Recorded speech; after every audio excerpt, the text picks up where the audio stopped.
شاعری که تو این قسمت ازش حرف میزنم تو قرن 20 وسط فریادهای شورش و انقلاب با صدای آروم از خلوت و انزوا و تماشای طبیعت گفت. کسی که علیرغم همه نقدها و تمسخرها با گذر زمان نامش در بین غول‌های شعر معاصر فارسی جا گرفت.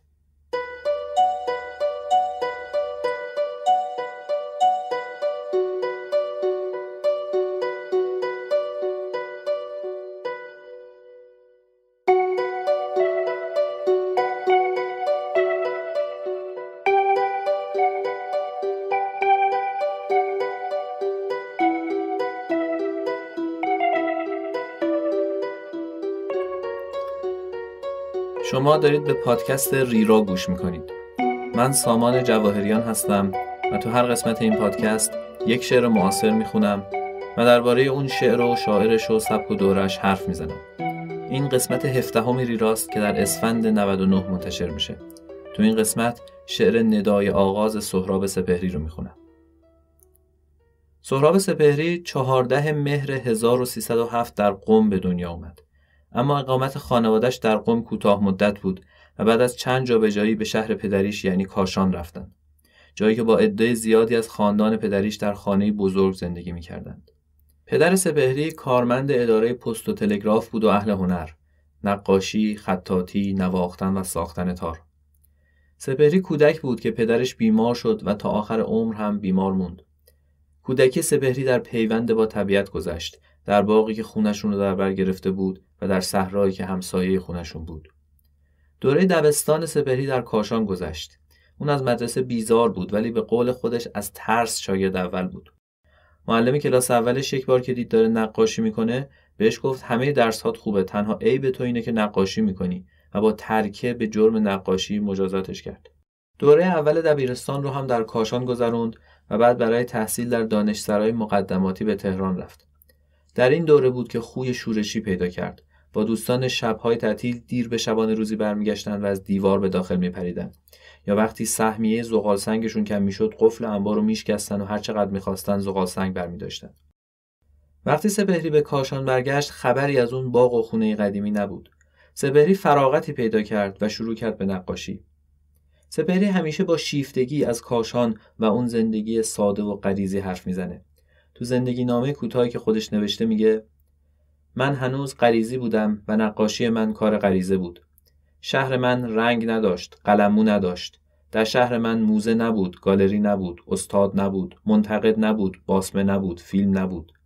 اما خویشاوندی انسان و محیط بود، تجانس دست و دیوار کاهگلی بود، فضا بود، تراوت تجربه بود. میشد پای برهنه راه رفت و زبری زمین را تجربه کرد. معماری شهر من آدم را قبول داشت. دیوار کوچه همراه آدم راه میرفت و خانه همپای آدم شکست و فرتوت میشد. همدردی ارگانیک داشت. شهر من الفبا را از یاد برده بود اما حرف میزد. جولانگاه قریحه بود، نه جای قدم زدن تکنیک. سپهری از سال 25 تو اداره فرهنگ کاشان استخدام شد. توی همین اداره با شاعری به اسم مشفق کاشانی آشنا شد. مشفق سپهری رو با شعر سنتی بیشتر آشنا کرد و سپهری شروع کرد به ساختن شعرهای تقلیدی که به گفته خودش واقعاً شعر نبودن و بعدها 2 دفتر از اون شعرها رو سوزوند. سپهری یک مثنوی هم به اسم در کنار چمن یا آرامگاه عشق رو سال 26 در کاشان چاپ کرد که بعدها هرگز تجدید چاپ نشد. مدتی بعد در سفری به قمصر سپهری با منوچهر شیبانی آشنا شد و این آشنایی متحولش کرد. هم نگاهش به نقاشی دگرگون شد، هم به شعر، هم با ونگوگ آشنا شد، هم با نیما. همون سال یعنی سال 27 دوباره به تهران رفت و مشغول تحصیل در دانشکده هنرهای زیبا شد. تهران محیط ادبی و هنری پرغوغایی داشت و دعوای کهنه و نو و نوتر داغ بود. سال 1330 سپهری اولین کتاب مهمش یعنی مرگ رنگ رو منتشر کرد. اگرچه در مرگ رنگ تأثیر توللی رو هم میشه تا حدودی دید، ولی بدون شک سایه نیما روی شعرهای این مجموعه پررنگ‌تره. زبان شعرها و فضا و ساختارشون یادآور شعر نیما هستند. سپهری از نماد شب بارها تو شعرهای این کتاب استفاده میکنه که تا حدودی رنگ اجتماعی به شعرش میده، چیزی که توی مجموعه‌های بعدیش بسیار کم رنگ میشه. کتاب بعدی سپهری زندگی خوابها 2 سال بعد یعنی سال 32 منتشر میشه. تفاوت این دوتا کتاب اینقدر زیاده که باورش سخته که سروده یک نفر باشن. سپهری بدون شک یکی از تجربه گرترین شاعران معاصره و تو دوره‌های مختلف شعرش چندین حال و هوا و سبک مختلف رو طی می‌کنه.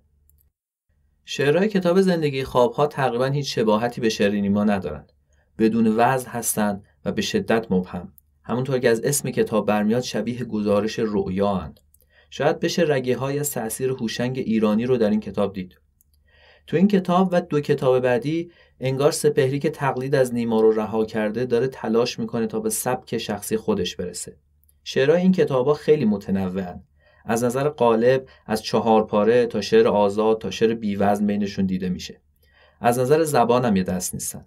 بعضی از شعرها فضای گنگ و سورئالی دارن که باعث شده نوری علا به سپهری لقب پدر بلافصل شعر موج نو رو بده. ولی چیزی که در کل میشه دید اینه که رفته رفته توجه سپهری به شرق دور بیشتر میشه و رنگ عرفانی تو شعرش پررنگ‌تر میشه. کتاب آوار آفتاب مقدمه‌ای داره که توی 8 کتاب نیومده. اونجا سپهری از تقابل شرق و غرب حرف میزنه، نه تقابل سیاسی و اقتصادی، بلکه تقابل نگاه و فرهنگ شرق با غرب. کتاب شرق اندوه به وضوح رنگ عرفانی و بودایی داره و حتی اسم یکی از شعرهای کتاب هست بودی که با حروف انگلیسی نوشته شده و به معنی بیداری معنوی یا روشن ضمیریه و با کلمه بودا هم ریشه است. غیر از مطالعات سپهری و آشناییش با کسانی مثل داریوش شایگان، سفرهای سپهری هم احتمالاً در آشناییش با شرق دور تأثیر داشته. سپهری طی سالیان به کشورهای زیادی در شرق و غرب سفر کرد. از طرفی به هند و ژاپن رفت، از طرفی به اروپا و آمریکا سفر کرد. سفرهاش اغلب به کار نقاشی مربوط بودن. یادداشت‌ها و نامه‌هایی که سپهری تو این سفرها نوشته جالب توجهن. وقتی که در ژاپن از احساس نزدیکی به فرهنگ ژاپن میگه و شباهت‌های عرفان ایرانی با آیین بودا و نزدیکی ژاپنی‌ها به طبیعت، ولی در غرب خصوصا تو آمریکا احساس غریبگی میکنه. تو نامه‌ای که از نیویورک فرستاده مینویسه من این فرهنگ را نمیشناسم ولی هوایی به من خورده است. اینجا چیزی است که باید فهمید و از آن گذشت. باید جوید و سهم عمده آن را توف کرد. آن رگه‌های ظریف که در هنر قسمتی از اروپا آدم را تا شوق و دردمندی میبرد اینجا نیست. و در نامه دیگه‌ای نیویورک رو شهر بی‌پرنده و نادرخت لقب میده. سپهری رفته رفته نقاش سرشناسی میشد. توی چندین و چند نمایشگاه نقاشی در ایران و اروپا و جاهای دیگه شرکت کرد و سال 39 برنده جایزه بزرگ بی‌انال تهران شد. من درباره نقاشی سپهری هیچ اظهار نظری نمیتونم بکنم، ولی با توجه به مطالبی که اهل فن درباره نقاشی‌های سپهری نوشتن، به نظرم میرسه که شباهت‌های قابل توجهی بین شعر و نقاشی سپهری وجود داره. در هر دو بسیار تجربه‌گر بوده. به طبیعت بیشتر از انسان توجه داشته. همونطور که تو شعر از فرهنگ شرق دور متأثر بوده، از سبک نقاشی چینی و ژاپنی هم تأثیر گرفته. حالت ساده و سهل ممتنع رو میشه تو نقاشی‌هاش هم دید و شعر و نقاشیش هر دو یادآور اقلیم کویریه. سپهری تا سال 40 چندین شغل مختلف دولتی رو تجربه کرد، ولی از اون به بعد کار دولتی رو رها کرد و ظاهراً با درآمدی که از نقاشی و فروش کتاب‌هاش داشت زندگی کرد. سال 44 سپهری شعر بلند صدای پای آب رو چاپ کرد. بعد در سال 45 شعر بلند مسافر و در سال 46 مجموعه شعر حجم سبز.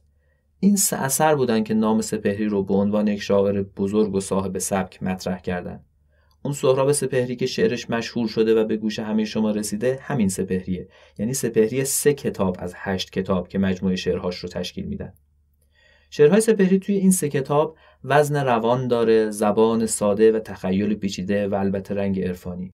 چیزی که فراوان در این 3 کتاب دیده میشه تصویر طبیعته که از نظر شاعر حاله‌ای قدسی داره. شهر رو در این 3 کتاب خیلی کم میبینیم و وقتی که میبینیم چهره‌ای زشت و کریه داره. این کتاب‌ها اسم سپهری رو سر زبون انداختن، ولی نقدهایی که بر کتاب‌های سپهری نوشته میشد اغلب منفی بودن. این نقدها هرچند زیبایی شعر سپهری رو میپذیرفتند، ولی به خاطر نپرداختنش به مسائل سیاسی محکومش میکردند و میگفتند این شعر زمان معاصر نیست. احمد شاملو در مصاحبه‌ای گفت زورم میآید آن عرفان نابهنگام را باور کنم. سر آدمی بیگناه را لب جوب میبرند و من 2 قدم پایینتر بایستم و توصیه کنم که آب را گل نکنید. تصور میکنم یکی من از مرحله پرت بودیم، یا من یا او. بقیه شاعرها و منتقدانی هم که کم یا بیش هوادار شعر متعهد بودند حرفهای نیشداری راجع به سپهری زدند. اخوان ثالث با برچسب زنانه بودن سپهری رو مسخره می‌کرد و رضا براهنی بهش میگفت بچه بودای اشرافی. در این بین معدودی از شعر سپهری دفاع کردند، از جمله فروغ فرخزاد که گفت سپهری از بخش آخر کتاب آوار آفتاب شروع می شود و به شکل خیلی تازه و مسحور کننده‌ای هم شروع می شود و همینطور ادامه دارد و پیش می رود. سپهری با همه فرق دارد. دنیای فکری و حسی او برای من جالبترین دنیا هاست. او از شهر و زمان و مردم خاصی صحبت نمی کند. او از انسان و زندگی حرف می زند و به همین دلیل وسیع است. خود سپهری هرگز نه شعر کسی رو نقد کرد و نه به نقد دیگران پاسخی داد. گویا اصولاً شخصیتش طوری نبود که درگیر چنین دعواهایی بشه. سپهری آدم منزوی و گوشه‌گیر و نجیبی بود و برعکس خیلی از شاعرها و هنرمندای معاصر که به هر شکلی دنبال مطرح کردن خودشون هستن، اصلاً به دنبال حاشیه نبود. معروفه که حتی توی افتتاحیه نمایشگاه‌های نقاشی خودش هم شرکت نمی‌کرد. با گذر زمان ولی موضع‌گیری‌های تند نسبت به شعر سپهری تعدیل شد و از نظر بسیاری به عنوان یکی از 5 شاعر نوگرای بزرگ معاصر شناخته شد. حتی دکتر شفیعی کدکنی که چندین بار به شعر سپهری به خاطر کمرنگ بودن وجه اجتماعیش انتقاد کرده بود، اون رو در کنار نیما و اخوان و شاملو و فروغ قرار داد و مورخین شعر نو مثل شمس لنگرودی لب به ستایش از سپهری باز کردند. سال 56 سهراب سپهری 8 کتاب رو چاپ کرد که شامل 7 دفتر شعر قبلیش بود به علاوه دفتر جدیدی به اسم ما هیچ ما نگاه. شعرهای این دفتر آخر مثل 3 دفتر قبلی چندان مشهور نشدند و ازشون استقبال زیادی نشد. اگرچه نگاه حاکم بر این دفتر همون نگاه عرفانی 3 کتاب قبل بود، ولی شعرها گنگتر و انتزاعی‌تر شده بودند و اون زبان سهل و فضای طبیعی دیگه بر شعر حاکم نبود. سهراب سپهری هرگز ازدواج نکرد و بچه‌ای نداشت. اون سالهای آخر عمرش رو درگیر بیماری سرطان خون بود و دست آخر در اول اردیبهشت 59 از دنیا رفت. سپهری وصیت کرده بود در روستای گلستانه به خاک سپرده بشه، اما یکی از دوستانش تصمیم گرفت در صحن امامزاده سلطان علی مشهد اردحال به خاک سپرده بشه تا مزارش از طغیان رود در امان باشه.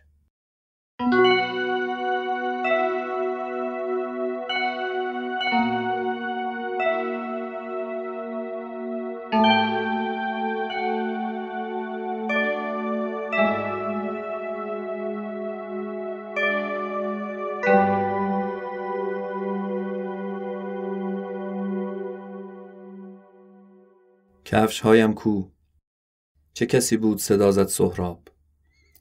آشنا بود صدا مثل هوا با تن برگ. مادرم در خواب است و منوچهر و پروانه و شاید همه مردم شهر. شب خرداد به آرامی یک مرثیه از روی سر ثانیه ها می گذرد و نسیمی خنک از حاشیه سبز پتو خواب مرا می روبد. بوی هجرت می آید. بالش من پر آواز پر چلچله هاست. صبح خواهد شد و به این کاسه آب آسمان هجرت خواهد کرد. باید امشب بروم. من که از بازترین پنجره با مردم این ناحیه صحبت کردم، حرفی از جنس زمان نشنیدم. هیچ چشمی عاشقانه به زمین خیره نبود. کسی از دیدن یک باغچه مجذوب نشد. هیچ کس زاغچه‌ای را سر یک مزرعه جدی نگرفت. من به اندازه یک ابر دلم میگیرد وقتی از پنجره میبینم حوری، دختر بالغ همسایه، پای کمیاب ترین نارون روی زمین فقه میخواند. چیزهایی هم هست، لحظه های پر اوج. مثلا شاعره ای را دیدم آنچنان محو تماشای فضا بود که در چشمانش آسمان تخم گذاشت و شبی از شبها مردی از من پرسید تا طلوع انگور چند ساعت راه است. باید امشب بروم. باید امشب چمدانی را که به اندازه پیراهن تنهایی من جا دارد بردارم و به سمتی بروم که درختان حماسی پیداست. رو به آن وسعت بیواژه که هموار مرا میخواند. یک نفر باز صدا زد سهراب. کفش هایم کو.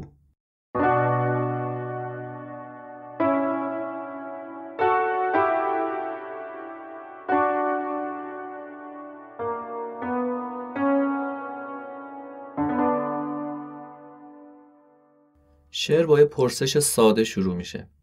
مثل خیلی از شعرهای حجم سبز، زبان شعر خیلی نزدیک به زبان محاوره است. البته این سادگی و صمیمیت زبان معمولاً با تصاویر شعری بدیع و پیچیده‌ای همراه میشه و شاید همینه که نمیذاره شعر سپهری برخلاف تقلیدهای ناشیانه‌ای که ازش میشه مبتذل و پیش پا افتاده بشه. شاعر دنبال کفشاش میگرده تا راه بیفته، چون صدای دعوتی رو شنیده. این صدای دعوت پنهان یک صدای درونیه که کسی جز شاعر اون رو نمیشنوه، ولی برای اون آشناست، همونطور که هوا با تن برگ آشناست. بعد شاعر محیط اطرافش رو برامون توصیف میکنه. یک شب گرم اواخر بهاره، شاعر احتمالاً توی ایوان خوابیده. مادرش و بقیه اهل خونه و احتمالاً همه مردم شهر خوابن.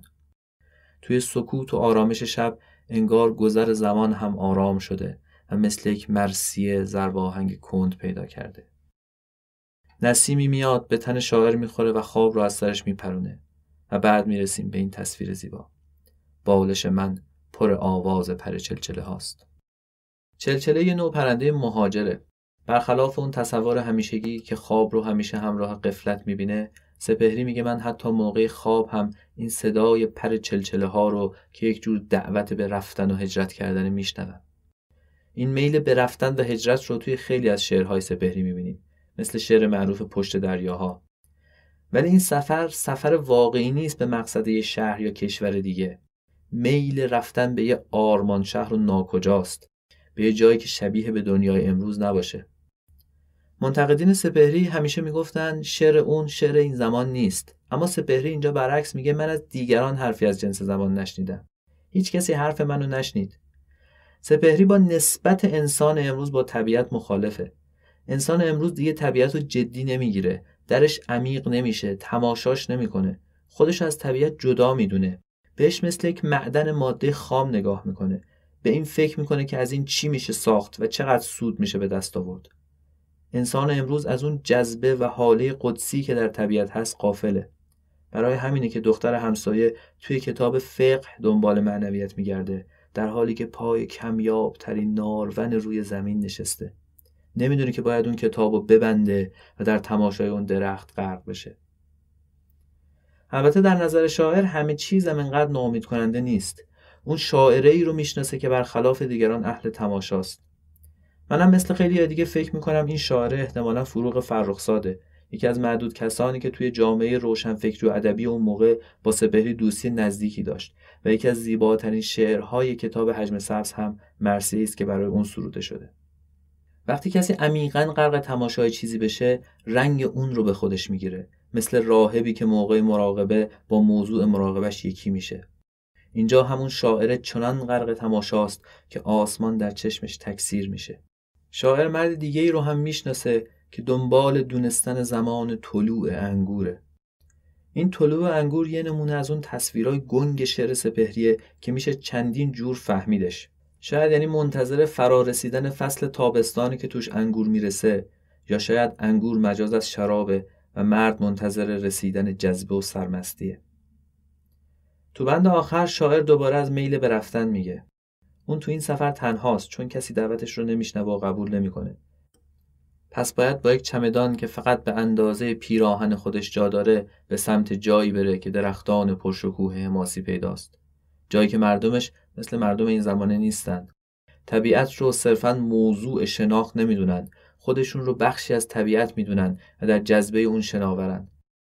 جایی که رابطه‌شون با طبیعت بدون واژه است. به نام چیزها کار ندارن، بلکه یک درک شهودی و بیواسطه از همه چیز دارن. سپهری بدون شک با بعضی جنبه‌های دنیای امروز از اساس مشکل داشت. کسانی که میگن شعر سپهری شعر امروز نیست، به نظرم یک چیز بدیهی رو فراموش میکنن. اینکه ضدیت با جهان مدرن خودش یک امر امروزیه. آیا میشه تصور کرد کسی مثلا در قرن هفتم از چهره کریه شهر و سطح سیمانی قرن بگه؟ میشه تصور کرد کسی قبل از دوران مدرن بگه ما با هوس غلبه بر طبیعت داریم نابودش میکنیم و خودمون هم هر لحظه از سعادت دورتر میشیم؟ به نظر من این افراد دچار یک سوء تفاهم بزرگ شدن، چون معاصر بودن رو هم معنی سیاسی بودن دونستن. شعر سپهری گرچه سیاسی نیست، ولی عمیقاً معاصر ماست. چیزی که شنیدید قسمت 17 پادکست ریرا بود. موسیقی تازه‌ای که در انتهای این قسمت میشنوید مثل موسیقی قبلی ساخته گروه پرسوناست. از مژده و آرمین صالحی اعضای این گروه خیلی ممنونم. پادکست ریرا رو میتونید از همه اپلیکیشن های پادگیر بشنوید. همینطور از ناملیک و کانال تلگرام ریرا. البته پادکست با 1 هفته تأخیر روی تلگرام قرار میگیره. برای دیدن و خوندن مطالب مرتبط با پادکست میتونید ریرا رو توی تلگرام، اینستاگرام و توییتر دنبال کنید. شناسه پادکست ریرا توی همه این شبکه‌ها هست ریرا پادکست. ممنونم که به ریرا گوش میدید و به دیگران هم معرفیش میکنید.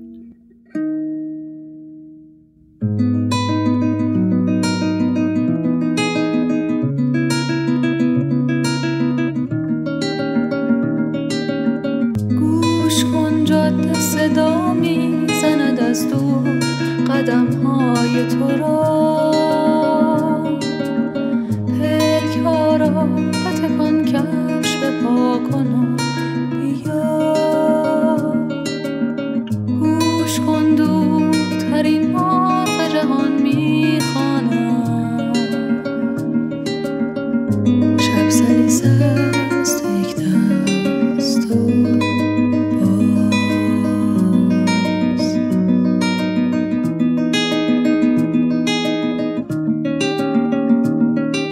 سفرهای تو رو در کوچه هاشان خواب میبینم، تو رو در قریه های دور مرغانی به هم تبریک